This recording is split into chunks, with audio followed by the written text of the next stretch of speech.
தமிழ் சமுதாயத்தில் சாதி பெயர்களை கையாள்வதில் உள்ள முரண்பாட்டையும், அது கொள்கை ரீதியானதல்லாமல் சமூக அரசியல் பயன்பாட்டின் அடிப்படையில் தீர்மானிக்கப்படுகிறது என்பதையும் அது தெளிவாக விளக்குகிறது. இந்த கருத்தை தற்கால பொதுவெளியில் காணப்படும் வீடியோ கருத்துக்கள் மற்றும் இணைய விவாதங்களின் போக்கோடு ஒப்பிட்டு பார்க்கலாம். இணைய விவாதங்களில் முரண்பாட்டின் எதிரொலி தற்காலத்தில் யூடியூப் வீடியோக்கள், சமூக ஊடக இடுகைகள் மற்றும் அவற்றின் கருத்து பரிமாற்றங்கள் ஆகியவை சமூகத்தின் மனநிலையை பிரதிபலிக்கும் முக்கிய தளங்களாக உள்ளன. மன்னர் மன்னனின் கூற்றில் உள்ள முரண்பாட்டின் எதிரொலியை இங்கேயும் காணலாம். 1. சமூக நல்லிணக்கம் மற்றும் உணர்ச்சி தளம். பொதுநல தியாகிகள் அல்லது அரசியல் தலைவர்கள் பற்றிய வீடியோக்களின் கீழ் வரும் கருத்துக்கள் பெரும்பாலும் சாதி கடந்த பொது அடையாளத்தை வலியுறுத்துகின்றன. சங்கரலிங்கனார் போன்ற ஆளுமைகள்.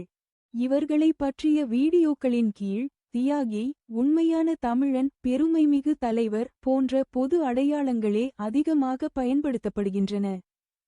இங்கே சாதி பெயரை வெளிப்படையாக பயன்படுத்துவது விமர்சனத்திற்கு உள்ளாகிறது அல்லது தணிக்கை செய்யப்படுகிறது. அறிகுறி.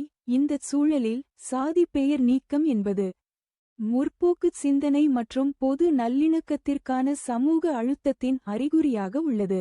2. திறமை மற்றும் பொருளாதார தளம்.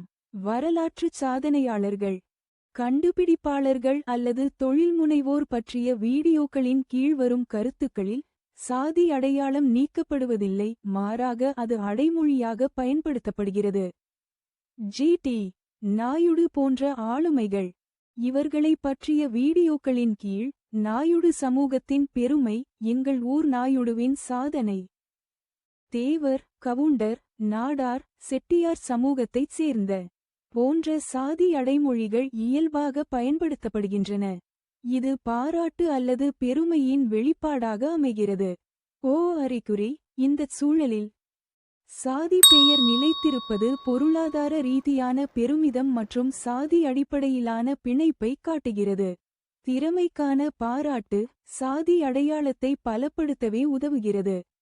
தமிழ் சமுதாயம் இன்னும் சாதி அடையாளங்களை ஒருவர் செய்த பங்களிப்பின் தன்மையின் அடிப்படையில் வேறுபடுத்தி பார்க்கிறது என்பதையும், சாதி பெயர்களை நீக்குவது என்பது திறமைக்கான அங்கீகாரத்தை விடவும் பொதுவான நல்லிணக்கத்திற்கான அறிகுறியாகவே அதிகம் பயன்படுத்தப்படுகிறது என்பதையும் காட்டுகிறது.